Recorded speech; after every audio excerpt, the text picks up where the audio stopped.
Echo and Harper Audio present Citizen Reporters, S.S. McClure, Ida Tarbell, and the Magazine That Rewrote America, by Stephanie Gorton. Read by Maggie-Meg Reed. The quest of the truth had been born in me, the most tragic and incomplete, as well as the most essential of man's quests. Ida Tarbell, all in the day's work.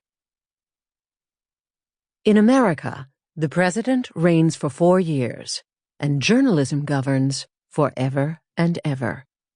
Oscar Wilde, The Soul of Man Under Socialism. Preface. In the Gilded Age, when the magazine was readying its ascent, cities sounded more like barnyards of the past than metropolises of the future. Hoofbeats punctuated the long avenues of New York, and the light step of a messenger boy was more frequently heard than the ringing of a telephone. But it was nevertheless a time shaped by the advent of the machine, the whir of cable cars, the colonizing force of the railroad, the miracle of wireless telegraphy, even the boisterous new leisure activity made possible by the bicycle. Every facet of life was affected by a new reliance on mechanization and speedy communication that hadn't existed a generation before, opening new channels for the accumulation of money and social control. How could anyone hope to understand this as it was happening? Preachers and politicians did their best, but most people turned to the press.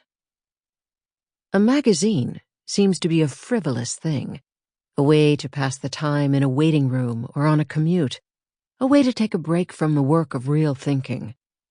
But behind each pulp and ink issue lies a gargantuan effort to satisfy the curiosities of an anxious society. Each article represents a claim on the reader's attention, as well as a period of obsession, or at least dutiful fixation, for the writer behind it.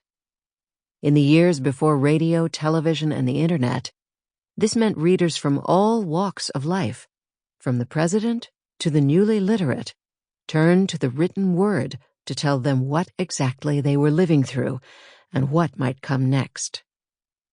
The Gilded Age takes its name from an 1873 novel by Mark Twain and journalist Charles Dudley Warner. The two friends, provoked by a dare from their wives, collaborated on a story that satirized what they saw as a mindless, materialistic America around them. But it could have had a third allusion to a sensational yet significant age of journalism and of magazines as a form. Out of a heated, competition-driven surge in print media, the now vanished McClure's magazine rose up and leveled reportage and entertainment at a growing American readership, coming to embody the emerging art of investigative journalism. With origins in immigrant-packed steerage quarters and the rapidly industrializing Midwest, the strivers who made McClure's brought long-held quests and biases to the task. They, the visionary Samuel Sidney McClure, dauntless Ida Tarbell, dedicated John Phillips, gentle Ray Stannard Baker, idealistic Lincoln Steffens, and dozens of other reporters and novelists in their circle, channeled their vision into print, creating a magazine whose roving interests paralleled the evolving concerns of the society around them. Their lives and loves, as well as their work, were consumed by the magazine's success and dissolution. In the last years of the 19th century and the first decade of the 20th, the frontier vanished, Victorian values were pushed aside, and entrenched political corruption sparked a grassroots reform movement.